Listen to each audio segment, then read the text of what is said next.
Warga dewa siadiamahi diwayonah paracuadayat Narayanu wedem sarum yad buatem yasjabawiyam neskalang niranjan niruya kalpun nirakyata Sududewiku Narayanu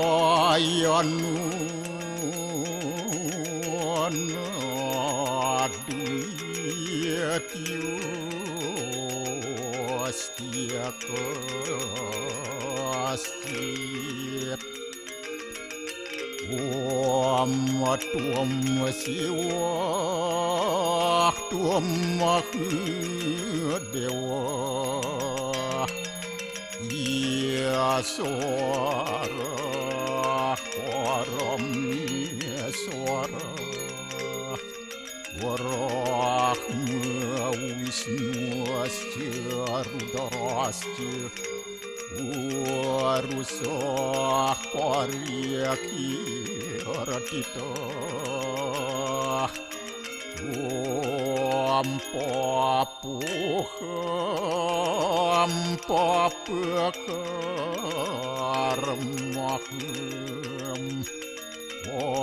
Wapatnya Papasambawa Rahimam Pundaria Kaksir Sabahia Biantara Suci Om kesama Dewa Sarwa Paranya kita angkara Mamuja sarwa papidya Walaya suasadya siwa Om kesantauya kaiku dosa Kesantau wajiku mamu Santau manasu dosa Permadat kesamam Om Santi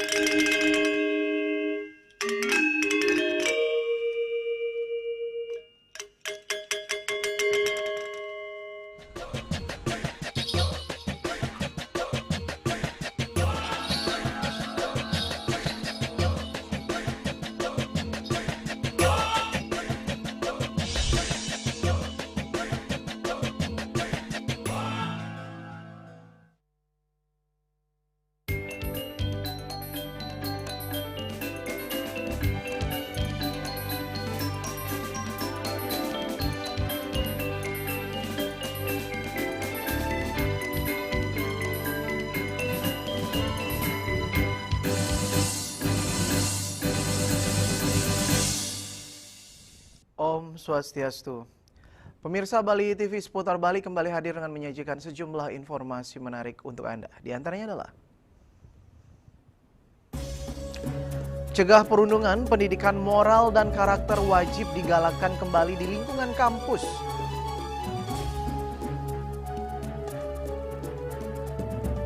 Kejati Bali periksa 10 saksi dugaan korupsi universitas terbuka dan kantongi tersangka. Jangan lewatkan juga informasi menarik lainnya yang sudah disiapkan tim redaksi kami bersama saya Dwi Priawan. Inilah Seputar Bali selengkapnya.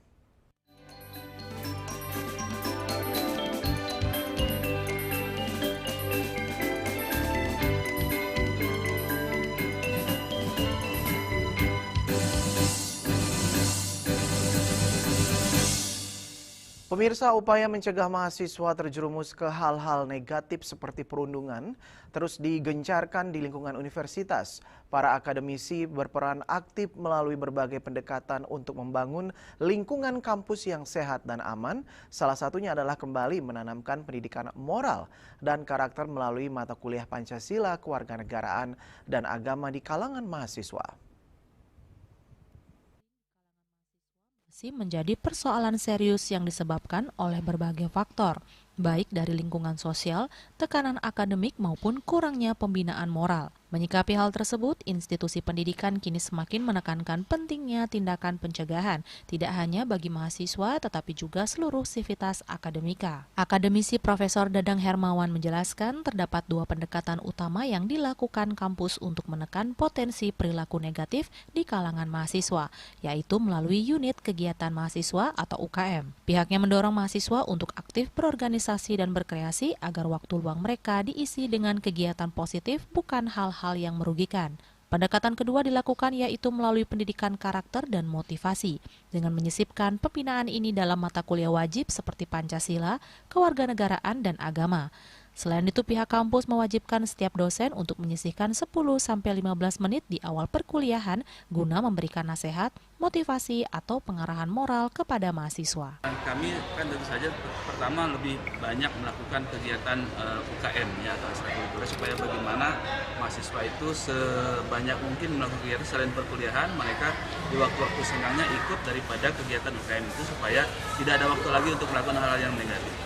Yang kedua, di kami juga ada perkuliahan yang sifatnya motivasi, memberitahu, menginformasikan bahwa hal-hal seperti itu jangan dilakukan ya lewat misalnya pendidikan yang wajib Pancasila, kewarganegaraan, agama. Kemudian daripada dosen-dosen itu kami wajibkan juga para dosen itu 10-15 mencuri waktunya untuk memberitahukan atau menginformasikan atau memotivasi mereka supaya tidak terjadi hal seperti itu, dan bersyukur sampai dengan saat ini mereka kayaknya masih oke. Mudah-mudahan seterusnya. Sebagai mahasiswa, Adi mengatakan salah satu cara mencegah terjadinya perundungan adalah bagaimana sesama mahasiswa saling memahami, menjaga sikap dan perilaku, serta jangan sampai saling memberatkan satu sama lain. Menurut pendapat saya sendiri tentang kasus bullying yang sedang beredar saat ini, mungkin untuk cara mencegahnya dari saya sebagai mahasiswa itu mulai dari bagaimana cara kita melakukan teman dengan sebaik-baiknya, menjaga sikap, perilaku, dan relasi, dan untuk jangan terlalu oversharing juga, karena bagaimanapun kita juga harus menjaga satu sama lain sebagai teman. Jangan sampai ada satu dari kita emang memberatkan satu sama lain, itu tidak boleh sama sekali, karena yang dimana teman itu tugasnya saling merangkul dan saling menjaga. Upaya pencegahan yang dilakukan melalui penanaman pendidikan karakter serta membangun sinergi yang kuat antara dosen dan mahasiswa menunjukkan hasil yang positif. Hal tersebut selain mampu meningkatkan produktivitas mahasiswa, tetapi juga berhasil menumbuhkan perilaku baik sehingga mahasiswa terhindar dari hal-hal negatif yang terjadi di lingkungan kampus. Bunga Widrayani, Bali TV. Universitas Udayana memberikan klarifikasi resmi terkait beredarnya berbagai isu mengenai penyebab meninggalnya mahasiswa Fakultas Ilmu Sosial dan Ilmu Politik FISIP berinisial TAS. UNUD membentuk dan menugaskan Satgas Pencegahan dan Penanganan Kekerasan di Perguruan Tinggi PPKPT untuk menelusuri kronologi kematian dan dampak peristiwa tersebut. Dalam konferensi pers yang digelar di Aula Pasca Sarjana Kampus Sudirman, Senin 20 Oktober 2025, dihadiri oleh Wakil Rektor Bidang Kemahasiswaan, Profesor Dr. Gusti Ngurah Alit Susanto Wirya, Dekan FISIP Dr. Inengah Punil serta Ketua Unit Komunikasi Publik Dr. Ninyoman Dewi Pascarini menyampaikan rasa duka mendalam dari seluruh civitas akademika UNUD dan permohonan maaf atas peristiwa yang menimbulkan keprihatinan publik. Terkait kronologi kematian mahasiswa Fakultas Ilmu Sosial dan Ilmu Politik FISIP berinisial TAS, Universitas telah menugaskan Satgas Pencegahan dan Penanganan Kekerasan di perguruan tinggi untuk menelusuri kronologi dan dampak peristiwanya. Pascarini menegaskan, berdasarkan temuan sementara tidak ditemukan indikasi perundungan atau bullying yang menyebabkan meninggalnya TAS. Menurutnya, tindakan berupa ucapan niretika dan komentar tidak empatik baru terjadi setelah TAS meninggal dunia, bukan sebelumnya seperti yang ramai beredar di media sosial. Kami juga ingin menyampaikan bahwa pihak universitas sejak hari Jumat tanggal 17 Oktober 2025 telah menugaskan Satgas PPKPT untuk melakukan pendalaman. Universitas juga telah meminta keterangan sejumlah mahasiswa yang diduga melontarkan komentar tidak pantas tersebut. Untuk memperkuat investigasi, Satgas bekerjasama dengan tim pencari fakta yang beranggotakan akademisi, ahli hukum, dan psikolog. Tim ini bertugas menyusun rekomendasi sanksi bagi pihak yang terbukti melanggar etika. Pelaku ucapan empati telah dipanggil dan diperiksa untuk mempercepat proses Satgas, didukung oleh tim pencari fakta yang dibentuk oleh universitas yang terdiri dari beberapa unsur-unsur yaitu ahli hukum dan psikolog. Tim ini bertugas untuk mengumpulkan dan menelaah data serta fakta mengenai aspek psikososial almarhum. Pascarini meminta seluruh pihak untuk menahan diri dan tidak berspekulasi sebelum hasil investigasi resmi diumumkan. Raiswantaro, Bali TV. Pemirsa, bukanlah hal yang muncul secara tiba-tiba, melainkan akibat tekanan mental yang sudah berlangsung lama dalam diri korban, sehingga dibutuhkan suatu lembaga layanan konseling yang diharapkan menjadi solusi agar kasus seperti ini tidak terjadi lagi. Profesor Rumawan Salain menuturkan perguruan tinggi di Bali sebaiknya memiliki lembaga khusus seperti bimbingan konseling yang berfungsi menampung dan membantu mahasiswa yang menghadapi berbagai permasalahan, baik pribadi, pertemanan, maupun hubungan antara mahasiswa dan dosen. Dengan adanya wadah tersebut, mahasiswa diharapkan memiliki tempat untuk berbagi dan mendapatkan pendampingan, sehingga beban mental mereka bisa berkurang. Kehadiran lembaga ini diharapkan mampu memberikan perhatian yang lebih intensif kepada mahasiswa, tentunya dengan tetap berpedoman pada kode etik yang berlaku. Oleh karena itu, ia menekankan pentingnya pembatasan dalam penggunaan media sosial di kalangan mahasiswa dan pentingnya ruang komunikasi yang sehat di lingkungan kampus, bisa melalui organisasi kemahasiswaan atau forum diskusi terbuka agar mahasiswa dapat menyalurkan perasaan dan gagasannya. Kita ketahui bersama bahwa kejadian ini tentu merupakan sesuatu hal yang baru atau mencengangkan di tingkat perguruan tinggi. Nah, oleh karena itu kita butuh di perguruan tinggi itu dilengkapi dengan sebuah institusi. Kalau pada era saya di kemahasiswaan Udayana itu ada lembaga yang disebut dengan bimbingan konseling. Jadi bimbingan konseling akan mengarahkan anak-anak yang memiliki masalah. Masalah macam-macam. Ada masalah rumah tinggal atau rumah kos, soal makan, soal bahasa, soal bullying, soal mungkin hubungan antara teman dengan teman atau teman dengan dosen dan lain-lainnya, sehingga semua bisa ada lembaga atau badan atau pribadi-pribadi yang menampung keluhan mereka, sehingga kalau mereka curhat mungkin tekanan pikiran mereka bisa menjadi lebih ringan.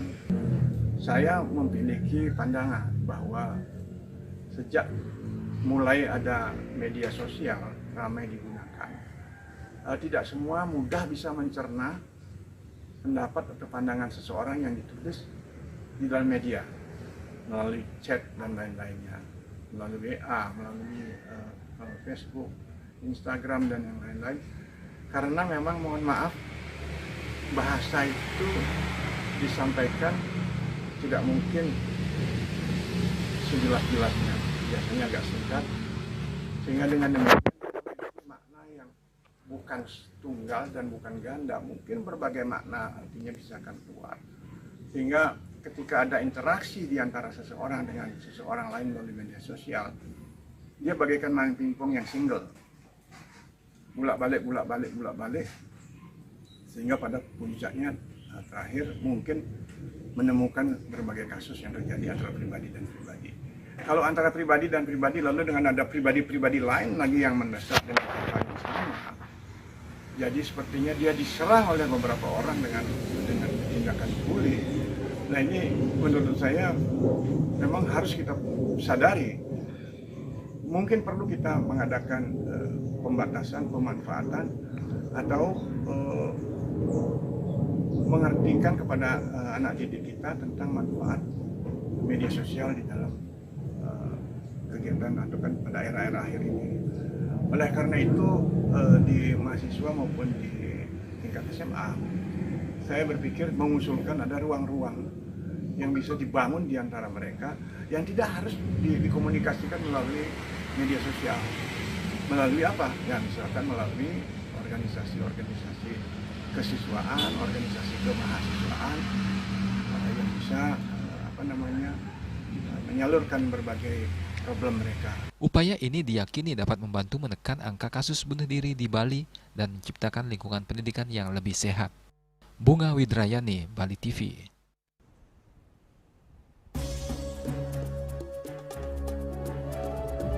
Kejati Bali periksa 10 saksi dugaan korupsi universitas dan kantongi tersangka. Kami sudah kembali dengan laporannya.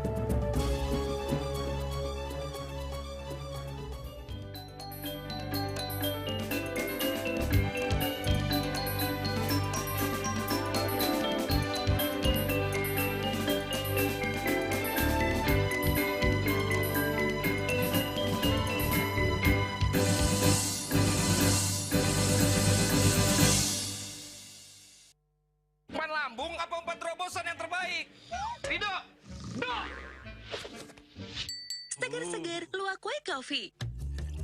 Luwak white coffee less sugar dulu. Wah. Luwak white coffee less sugar dibuat dengan susu rendah lemak, rendah gula, rendah kalori. Menangkan 5 tiket nonton langsung Piala Dunia. Kirim 5 bungkus kopi luwak apa saja. Foto dan upload ke sosial media tag Kopi Luwak Official. Buruan kirim. Pemenang akan segera dipilih. Luwak white coffee, rendah gula, nyaman diminum.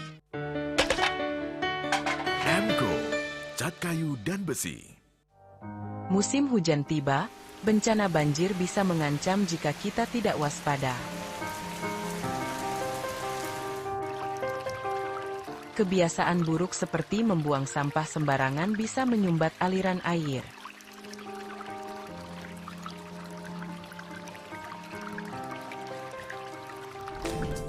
Kita bisa mencegah banjir dengan bergotong royong, menjaga selokan bersih, dan menanam pohon.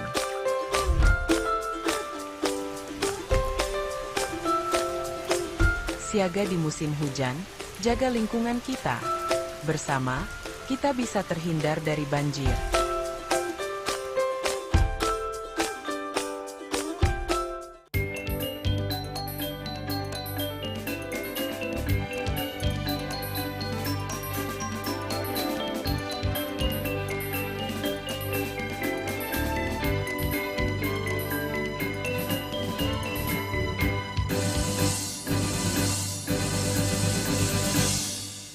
Pemirsa, Kejaksaan Tinggi Kejati Bali tengah menyelidiki dugaan korupsi proyek pembangunan gedung di Universitas Terbuka UT Denpasar. Kejati Bali, Ketut Sumedana, mengatakan nilai kerugian negara dalam kasus ini diperkirakan mencapai 3 miliar rupiah.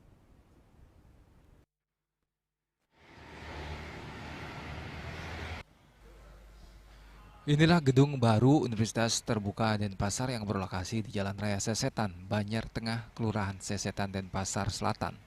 Pembangunan gedung 3 lantai di lahan seluas 9.950 meter persegi ini sendiri telah dimulai sejak tahun 2021 dan diresmikan pada 2 Juli 2025 oleh Gubernur Bali Wayan Koster. Belum 1 tahun diresmikan, UT kini digoyang isu korupsi yang diungkap oleh Kajati Bali. Kajati Bali Ketut Sumedana menegaskan kasus korupsi mencuat dari proyek pembangunan gedung pada tahun anggaran 2021 dengan nilai sekitar 40 miliar rupiah. Sumedana menyebut sejauh ini sudah ada 10 saksi yang diperiksa terkait kasus tersebut dan saat ini sudah dinaikkan statusnya ke tahap penyidikan. Selain itu, Kajati juga telah berkoordinasi dengan Badan Pengawasan Keuangan dan Pembangunan BPKP. Berdasarkan hasil audit, ditemukan perbedaan signifikan antara nilai kontrak dan realisasi pekerjaan proyek. Selisih tersebut diduga menjadi sumber terjadinya penggelembungan anggaran. Perkara UT, Universitas Terbuka ini adalah perkara konstruksi. Di perkara ini adalah diperkirakan ada markup dalam pelaksanaan konstruksi di Universitas Terbuka. Ya. Dan ini sudah ada teman-teman dari penyidik ini sudah koordinasi dengan BPKP dan sudah diketemukan ada markup sekitar 3 miliar dari nilai proyek puluhan miliar. Ya, saya belum pasti dapatnya berapa karena beberapa tempat markupnya. Tetapi kerugian negara sudah pasti dipastikan sudah ada. Anggaran tahun ini, tahun 2024. Lokasinya di mana, Pak? 2024. Lokasinya di Pasar ya? 2021 ke 2024. 23, 2021, 2022.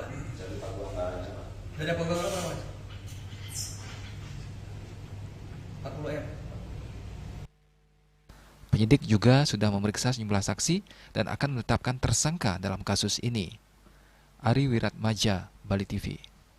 Pemirsa, wacana kewajiban bagi seluruh pengurus partai politik parpol mengikuti tes narkoba dipandang sebagai langkah visioner menuju pemerintahan yang transparan dan sehat. Akademisi Universitas Dianapura Dr. Niputu Yunita Anggreswari berpendapat bahwa pemimpin politik sebagai wakil publik harus transparan tentang kesehatan mereka termasuk bebas dari penggunaan narkoba.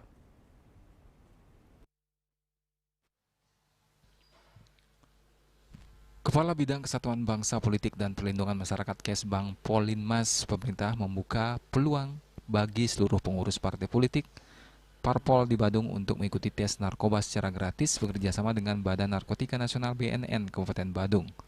Layanan ini merupakan bagian dari komitmen pemerintah daerah untuk menjaga citra positif parpol dan memastikan para pengurusnya bebas dari penyalahgunaan narkoba.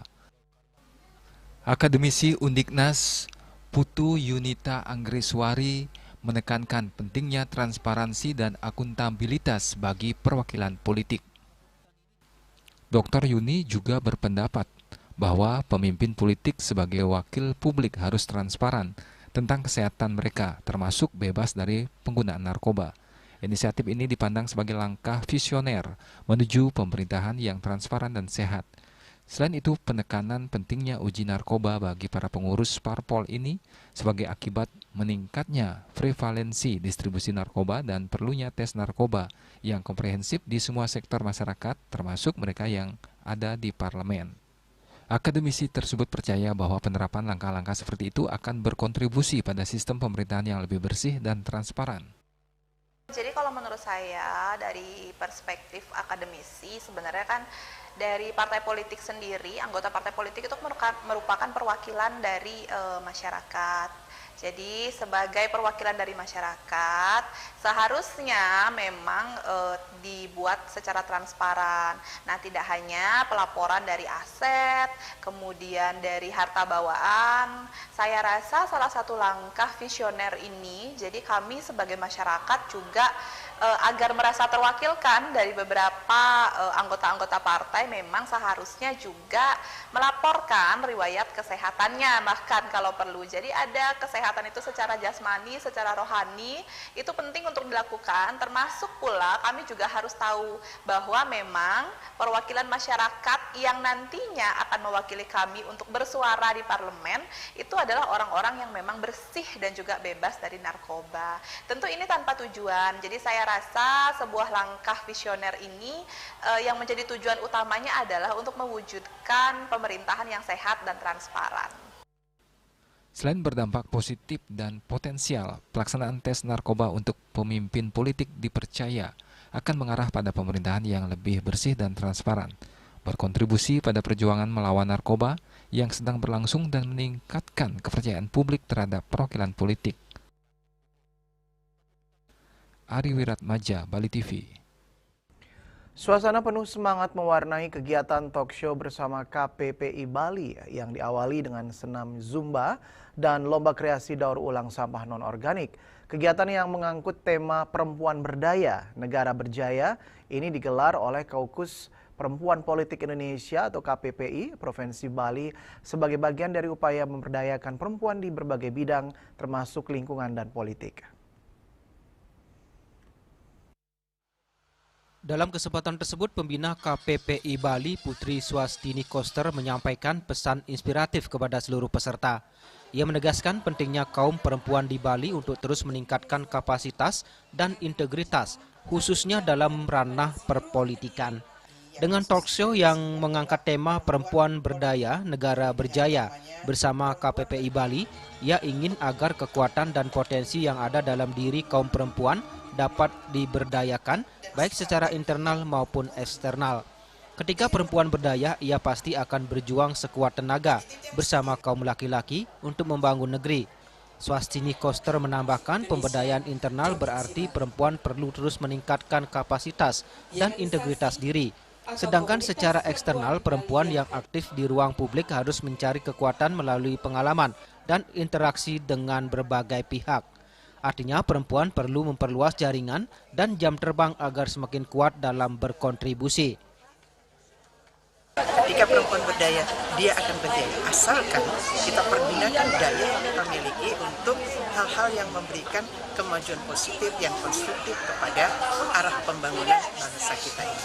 Karenanya Dityang ingin agar KPPI Provinsi Bali rutin sebagai legasinya nanti untuk membuat acara-acara talk show seperti ini, memberikan asupan, memberikan gizi, memberikan vitamin terhadap kekuatan-kekuatan perempuan. Mereka harus diisi, dicas kapasitasnya sehingga sangat berdaya ke depan.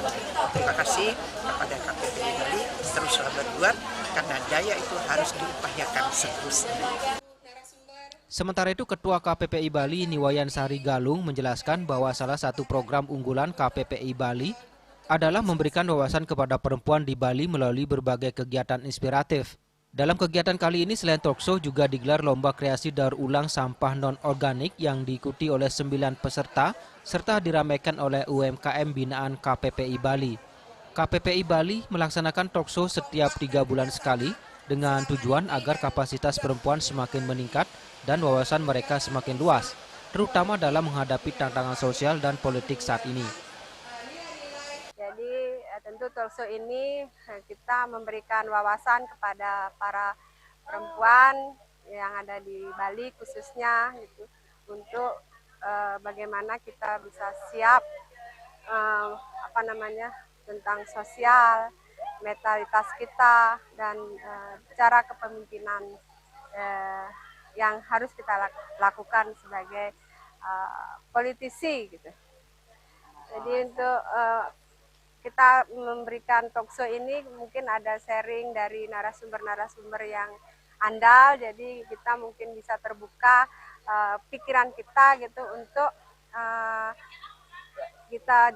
jejaring perempuan yang ada di Bali. Melalui kegiatan seperti ini, KPPI Bali berharap semangat dan peran perempuan dalam membangun bangsa semakin kuat, serta menjadi inspirasi bagi generasi muda perempuan untuk berani tampil dan berdaya di berbagai bidang. Hendra, Bali TV.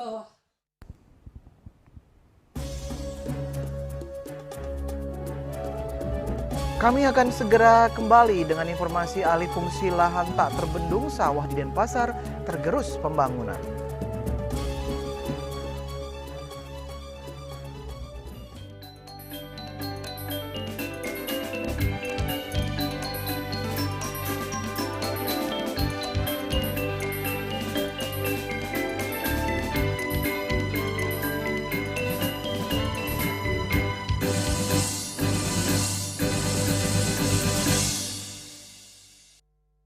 Lambung apa umpan terobosan yang terbaik?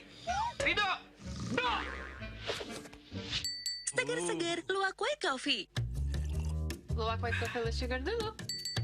Wah, Luwak white coffee less sugar dibuat dengan susu rendah lemak, rendah gula, rendah kalori. Menangkan 5 tiket nonton langsung Piala Dunia. Kirim 5 bungkus kopi luwak apa saja. Foto dan upload ke sosial media tag Kopi Luwak Official. Buruan kirim, pemenang akan segera dipilih. Luwak white coffee, rendah gula, nyaman diminum. Cat Color dengan daya sebar yang luas, cepat kering, dilengkapi 39 pilihan warna. Kualitas dijamin terbaik. Cat Color harga ekonomis.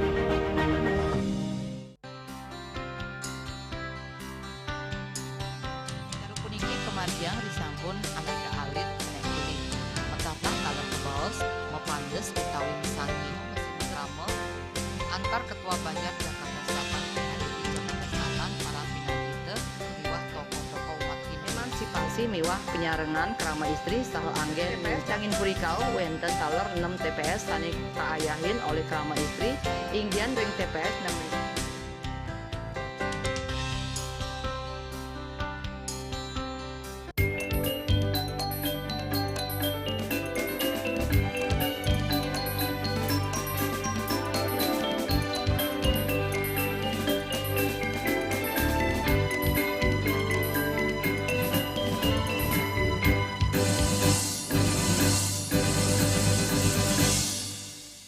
Pemirsa, alih fungsi lahan persawahan di Kota Denpasar terus terjadi setiap tahun akibat pembangunan sektor jasa dan perumahan. Berdasarkan data Dinas Pertanian Kota Denpasar, kini sawah produktif yang tersisa hanya 1.658 hektar.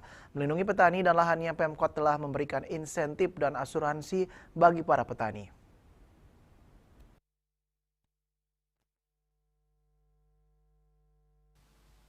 Kepala Dinas Pertanian Kota Denpasar Ana Agung Gede Bayu Bramasta mengatakan Kota Denpasar sebagai pusat perekonomian saat menjadi urbanisasi dari warga baik dari dalam maupun luar Provinsi Bali.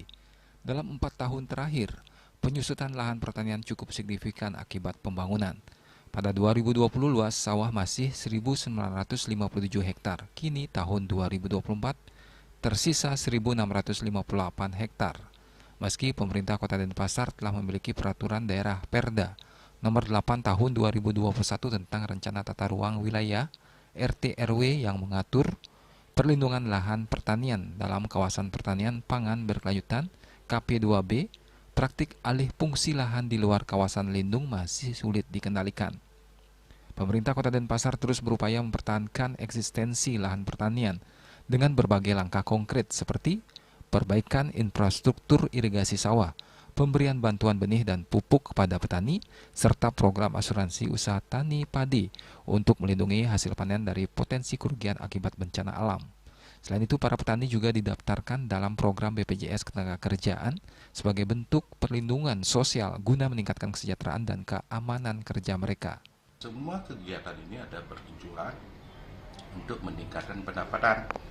Jadi petani ini masih dilindungi dengan asuransi, kemudian infrastruktur istilahnya untuk mengurangi biaya operasional petani, dan teknologi pertanian benih yang bagus dan pupuk yang cukup akan memberikan pendapatan petani lebih. Sehingga target kami pendapatan petani berlebih, artinya meningkat, sehingga bisa bersaing dengan sektor lain. Itulah usaha dari Dinas Pertanian mempertahankan bagaimana petani itu bisa berpendapatan lebih atau meningkat sehingga bisa bersaing dengan sektor lainnya, sehingga itu mungkin bisa menghambat alih fungsi lahan.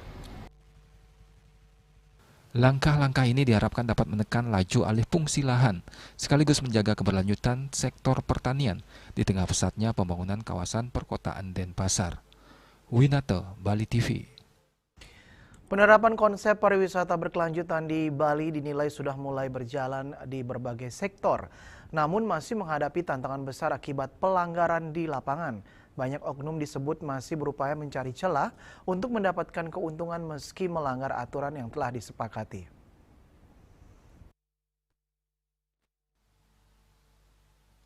Upaya menjadikan Bali tidak hanya sebagai destinasi populer tetapi juga sebagai contoh dunia dalam menyeimbangkan pariwisata dan pelestarian alam sangat bergantung pada komitmen bersama.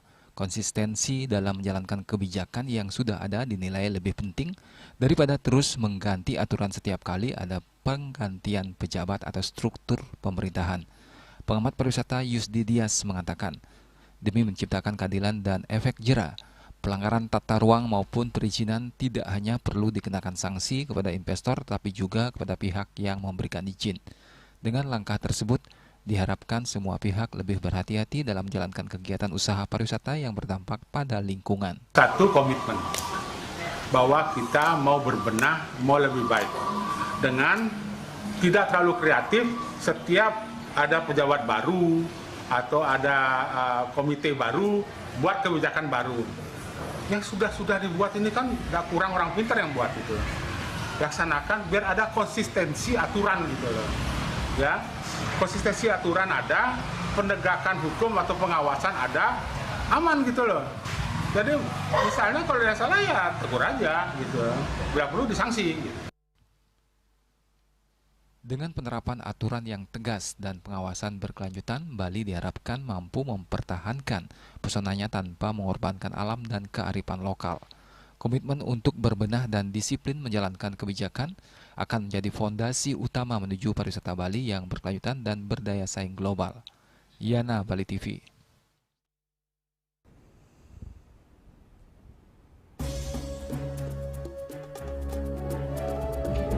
Pasar seni Sukawati sepi, omset penjualan turun drastis. Kami segera kembali dengan informasinya.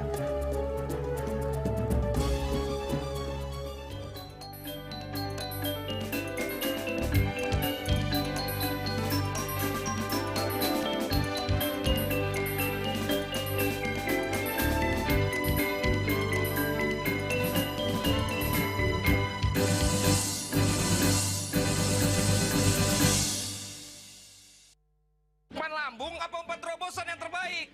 Rido! Segar-segar luwak white coffee. Luwak white coffee less sugar dulu. Wah.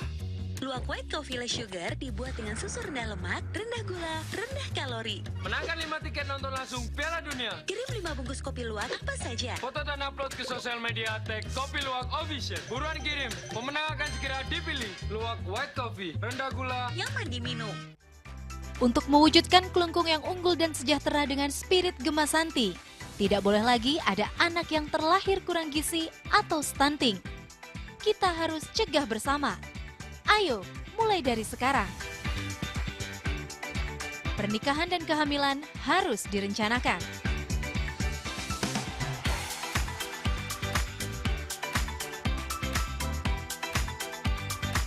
Penuhi asupan gizi yang seimbang untuk anak, mulai dari dalam kandungan, sejak lahir dan balita.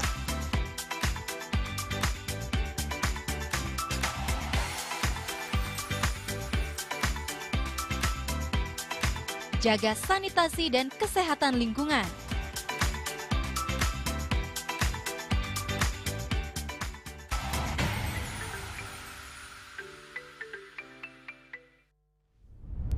Tingkat emisi global dari mobil adalah ancaman serius. Pencemaran udara, termasuk debu halus yang diakibatkan oleh mobil, dianggap sebagai masalah serius bagi masa depan kita. Mr. An Jong-sin, seorang presiden, sang penemu, mengembangkan teknologi melalui penelitian luas. Plaumai Eco adalah hasil akhir dari penelitiannya. Plaumai Eco adalah produk inovatif yang menciptakan lingkungan di mana penghematan bahan bakar antara 10 hingga 15% dan pengurangan emisi 50 hingga 70% mungkin tercapai.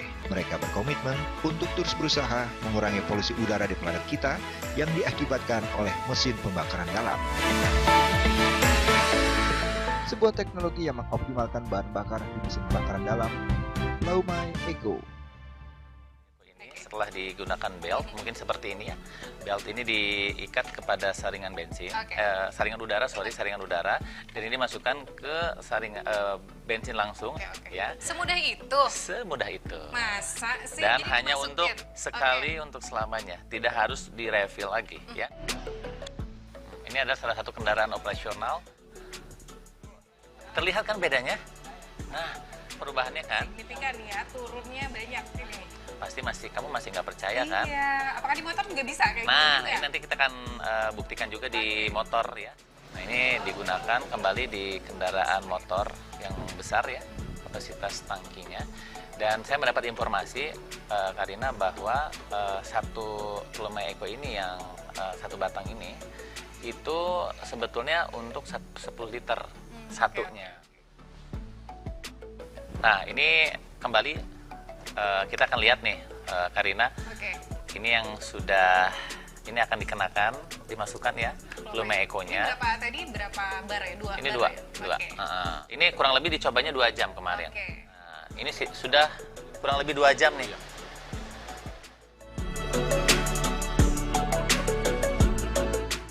Sebuah teknologi yang mengoptimalkan bahan bakar di mesin bakaran dalam.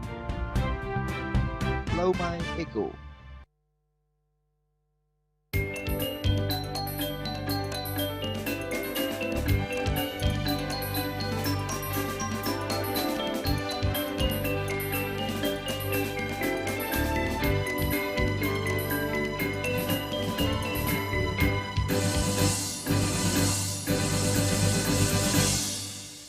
Pemirsa, pasca pandemi COVID-19 hingga saat ini suasana pasar seni Sukawati jauh dari kata ramai. Meski ada turis yang datang, kebanyakan hanya sekedar bertanya tanpa berbelanja. Sepinya pasar seni Sukawati mengakibatkan omset penjualan para pedagang menurun drastis. Seperti inilah suasana pasar seni Sukawati Gianyar yang jauh dari kata ramai.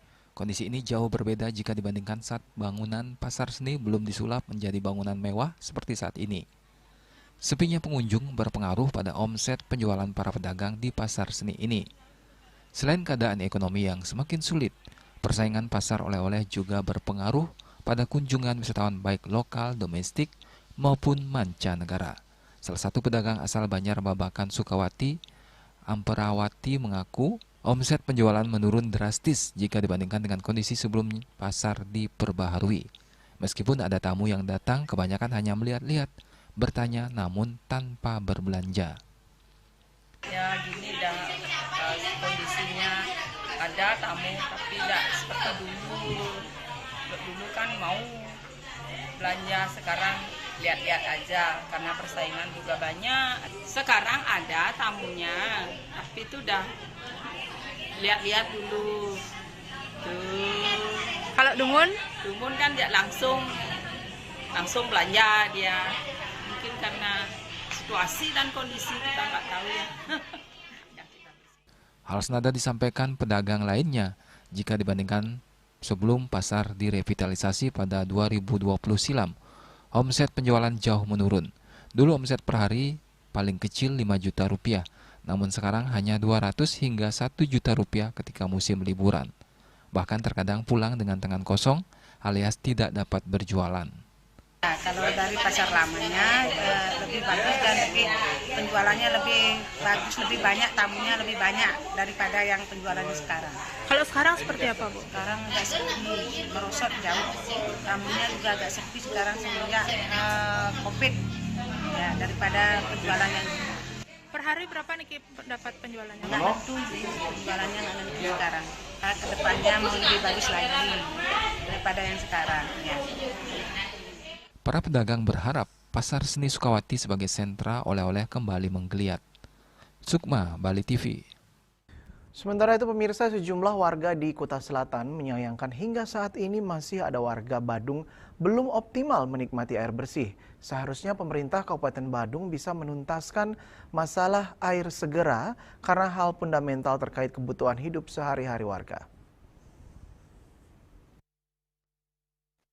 Di tengah pesatnya perkembangan pariwisata dan tingginya pendapatan asli daerah, Kabupaten Badung khususnya wilayah Kuta Selatan masih menghadapi permasalahan klasik, belum secara optimal warga masyarakat bisa menikmati air bersih.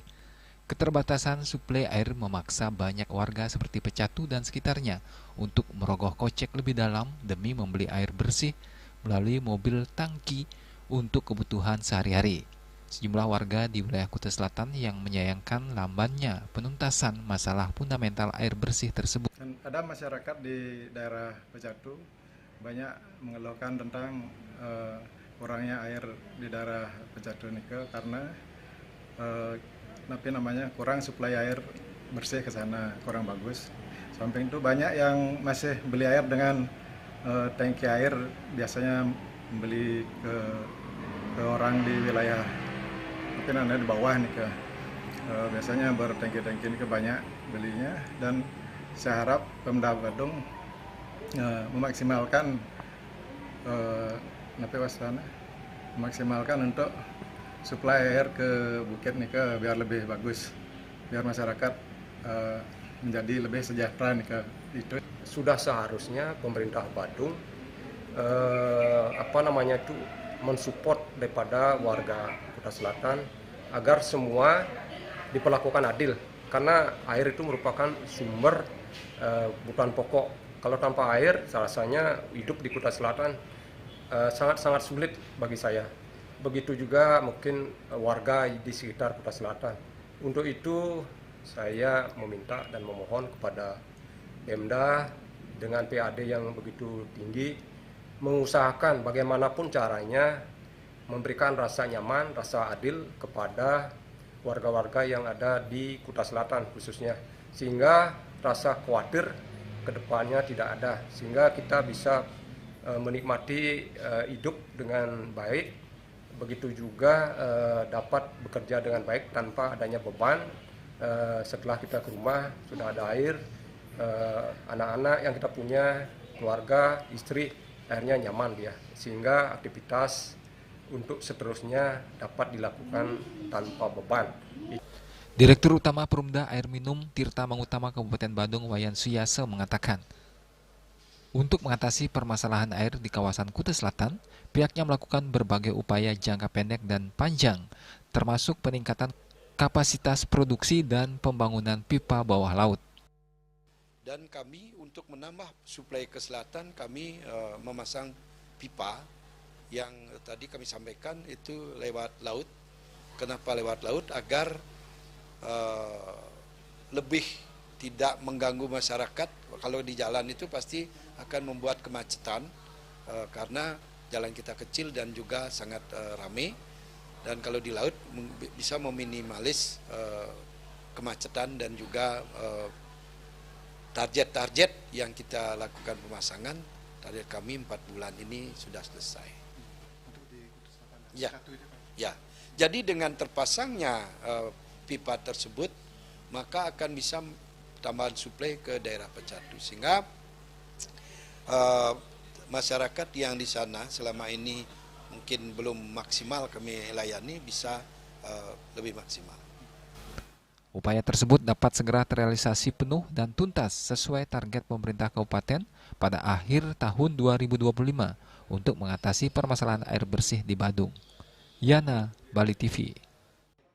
Pengadilan Negeri Gianyar pada Selasa 21 Oktober 2025 menggelar sidang perdana pra-peradilan dengan termohon Polres Gianyar.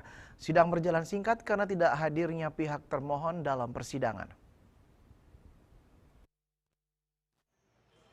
Sidang pra-peradilan ini diajukan oleh pemohon Niluh Putu Panca Tresnawati yang beralamat di lingkungan Kebon, Desa Baler, Bale Agung, Kecamatan Negara, Kabupaten Jemberana. Sidang dipimpin Hakim Tunggal Oktavia Megarani berjalan singkat karena ketidakhadiran pihak termohon.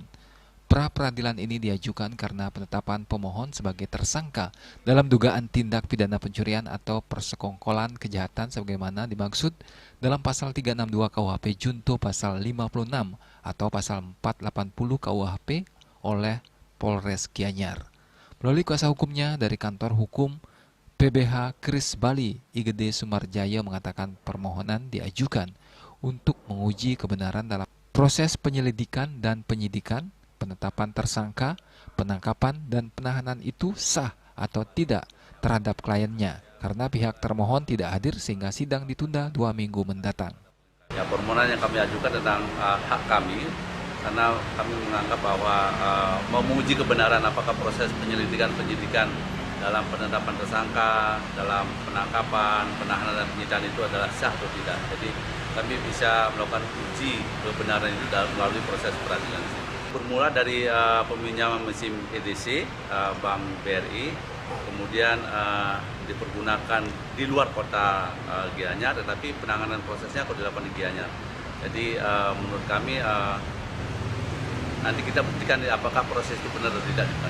Sementara itu, Kasih Humas Polres Gianyar, Ibda Gusti Ngurah Suardita membenarkan adanya surat dari pemohon ke Pengadilan Negeri tentang pra-peradilan kepada Polres Gianyar.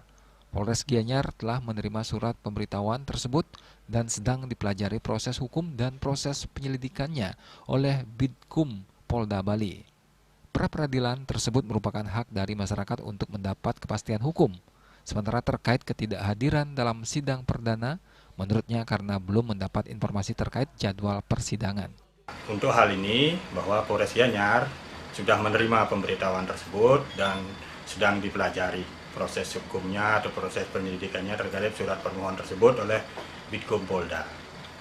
Nah, saya dapat kami sampaikan penyampaian daripada surat pra-peradilan hak dari setiap masyarakat untuk mendapat kepastian hukumnya. Namun dalam hal ini dapat kami sampaikan bahwa Polres Gianyar dalam melakukan proses lidik dan penyidikan itu pasti sudah berdasarkan standar penyidikan dan sesuai dengan SOP yang dalam melakukan penyidikan terhadap beberapa kasus tersebut. Itu aja yang dapat kami infokan. Tadi nggak ada di persidangan Polres Gianyar gimana? Sementara ini kami belum dapat informasi kapan untuk jadwal persidangan, sehingga kami belum dapat informasi tersebut. Rai Suwantara, Bali TV.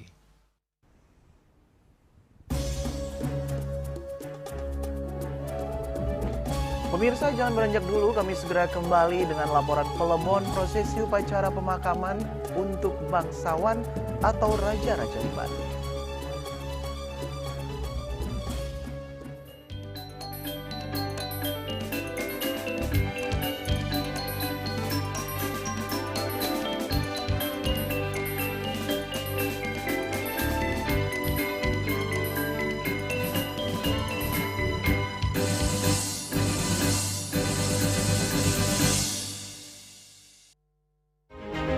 Cat color dengan daya sebar yang luas, cepat kering, dilengkapi 39 pilihan warna. Kualitas dijamin terbaik. Cat color harga ekonomis.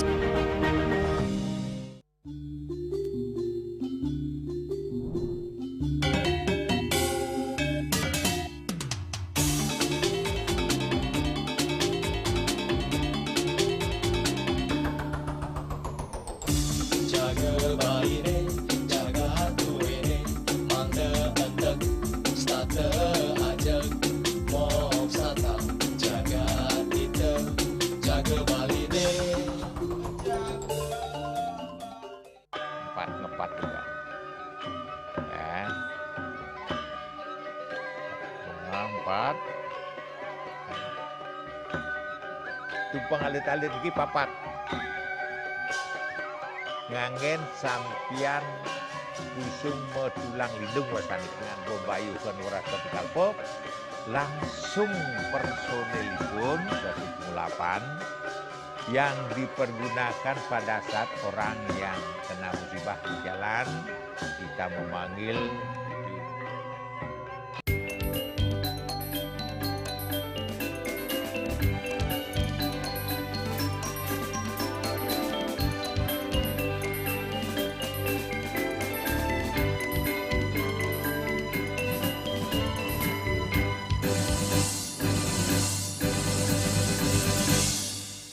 Terima kasih pemirsa, Anda masih bersama kami di seputar Bali. Dalam tradisi masyarakat Bali, istilah Pelebon dikenal sebagai prosesi pembakaran jenazah yang umumnya diperuntukkan bagi kalangan tertentu, khususnya dari golongan Brahmana dan Kesatria.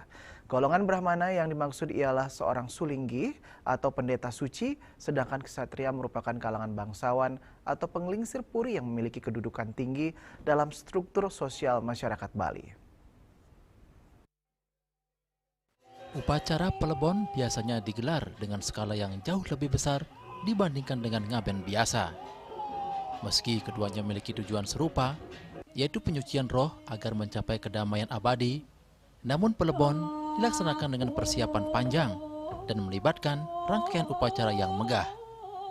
Salah satu Pelebon paling terkenal dalam sejarah Bali adalah upacara pembakaran jenazah Permaisuri Raja Klungkung, Ide Idewu Agung Okegeg, yang merupakan raja terakhir Klungkung yang diangkat oleh Belanda dan wafat pada tahun 1965. Prosesi Pelebon tersebut menggunakan sarana lembu, naga bande, serta bari tumpang sawelas atau menara jenazah bertingkat 11 setinggi 28 meter dengan berat sekitar 7 ton.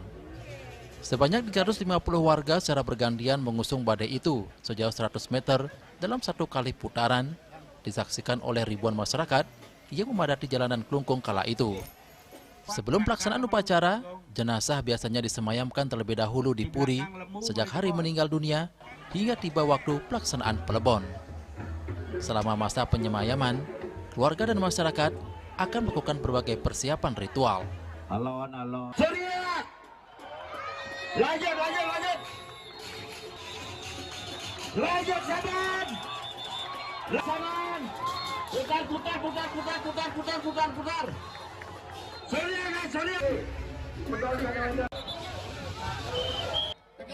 Prosesi pelebon dimulai dengan penentuan hari baik atau Nuasen Karya dan Nektegan Karya, yakni memilih hari yang dianggap suci agar seluruh rangkaian upacara berjalan lancar tanpa halangan, baik secara skala atau lahiriah maupun niskala atau spiritual. Selanjutnya dilakukan upacara kajang kawitan yang diperoleh dari pedanda, dihias dengan berbagai bunga, kuang kepeng, dan kuangen berbentuk manusia, kemudian ditaburi minyak wangi, serta bunga harum. Sebelum diusuk menuju setre atau kuburan, badi dan lembu disucikan terlebih dahulu. Keluarga akan memberikan penghormatan terakhir, serta doa bagi arwah mendiang. Setelah itu badi dan lembu bersama seluruh perlengkapan upacara diusung secara gotong royong menuju tempat kremasi. Karena ukuran badai yang begitu besar dan megah, tak jarang jaringan listrik di sepanjang rute pelebon harus dimatikan atau disterilkan demi kelancaran prosesi. Upacara ini bukan hanya simbol penghormatan terakhir, tetapi juga menjadi bentuk nyata dari nilai spiritual, gotong royong, dan rasa bakti masyarakat Bali terhadap leluhurnya. Hendra, Bali TV. Serati Banten Banjar Ciledug menggelar kegiatan Mesime Krama dengan umat Hindu Pura Parahyangan Agung Buana Raksati Sodong Tiga Raksa Tangerang, Banten. Melalui kegiatan Mesime Krama diharapkan dapat menyatukan umat dalam satu wadah kelembagaan dan menciptakan persaudaraan yang kuat.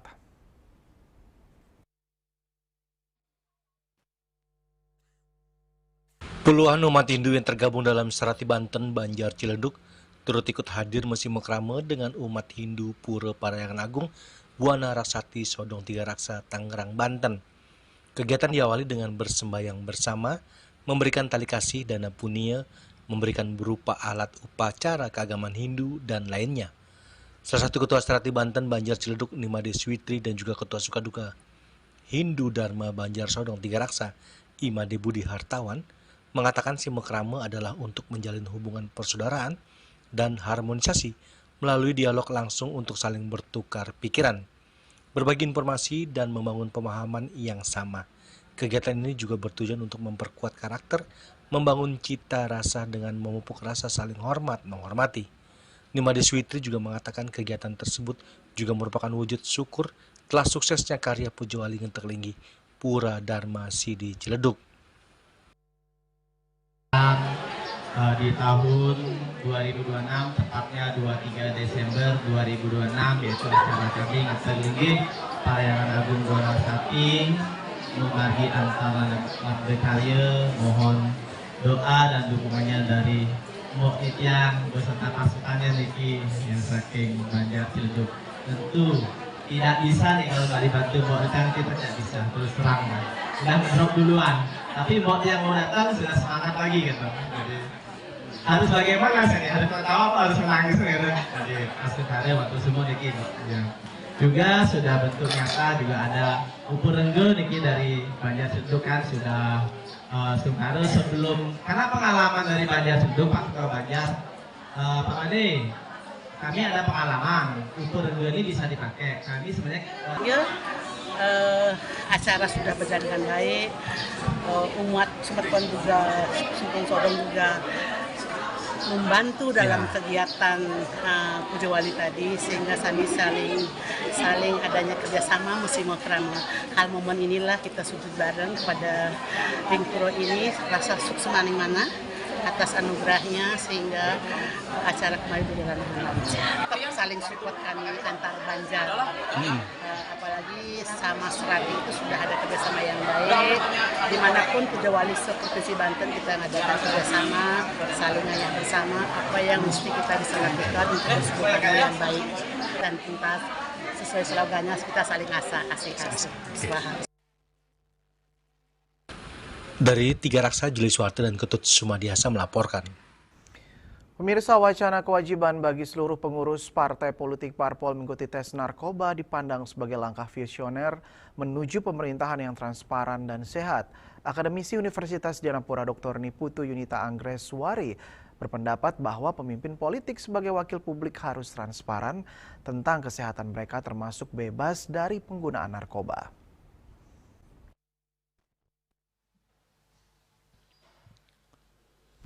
Kepala Bidang Kesatuan Bangsa Politik dan Perlindungan Masyarakat Kesbang Polinmas, pemerintah membuka peluang bagi seluruh pengurus partai politik parpol di Badung untuk mengikuti tes narkoba secara gratis bekerjasama dengan Badan Narkotika Nasional BNN Kabupaten Badung. Layanan ini merupakan bagian dari komitmen pemerintah daerah untuk menjaga citra positif parpol dan memastikan para pengurusnya bebas dari penyalahgunaan narkoba. Akademisi Undiknas Putu Yunita Anggresswari menekankan pentingnya transparansi dan akuntabilitas bagi perwakilan politik. Dr. Yuni juga berpendapat bahwa pemimpin politik sebagai wakil publik harus transparan tentang kesehatan mereka, termasuk bebas dari penggunaan narkoba. Inisiatif ini dipandang sebagai langkah visioner menuju pemerintahan yang transparan dan sehat. Selain itu, penekanan pentingnya uji narkoba bagi para pengurus parpol ini sebagai akibat meningkatnya prevalensi distribusi narkoba dan perlunya tes narkoba yang komprehensif di semua sektor masyarakat, termasuk mereka yang ada di parlemen. Akademisi tersebut percaya bahwa penerapan langkah-langkah seperti itu akan berkontribusi pada sistem pemerintahan yang lebih bersih dan transparan. Jadi kalau menurut saya dari perspektif akademisi sebenarnya kan dari partai politik sendiri, anggota partai politik itu merupakan perwakilan dari masyarakat. Jadi sebagai perwakilan dari masyarakat seharusnya memang dibuat secara transparan. Nah, tidak hanya pelaporan dari aset, kemudian dari harta bawaan.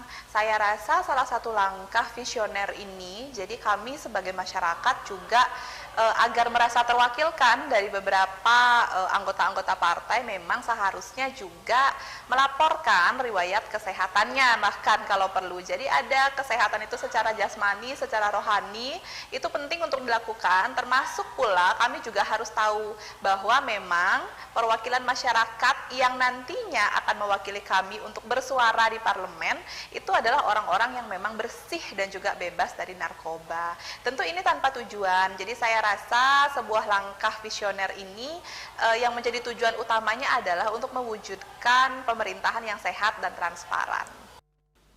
Selain berdampak positif dan potensial, pelaksanaan tes narkoba untuk pemimpin politik dipercaya akan mengarah pada pemerintahan yang lebih bersih dan transparan, berkontribusi pada perjuangan melawan narkoba yang sedang berlangsung dan meningkatkan kepercayaan publik terhadap perwakilan politik. Ari Wiratmaja, Bali TV. Dan kini kami sampaikan informasi perakiraan cuaca untuk kabupaten kota di Bali berlaku besok.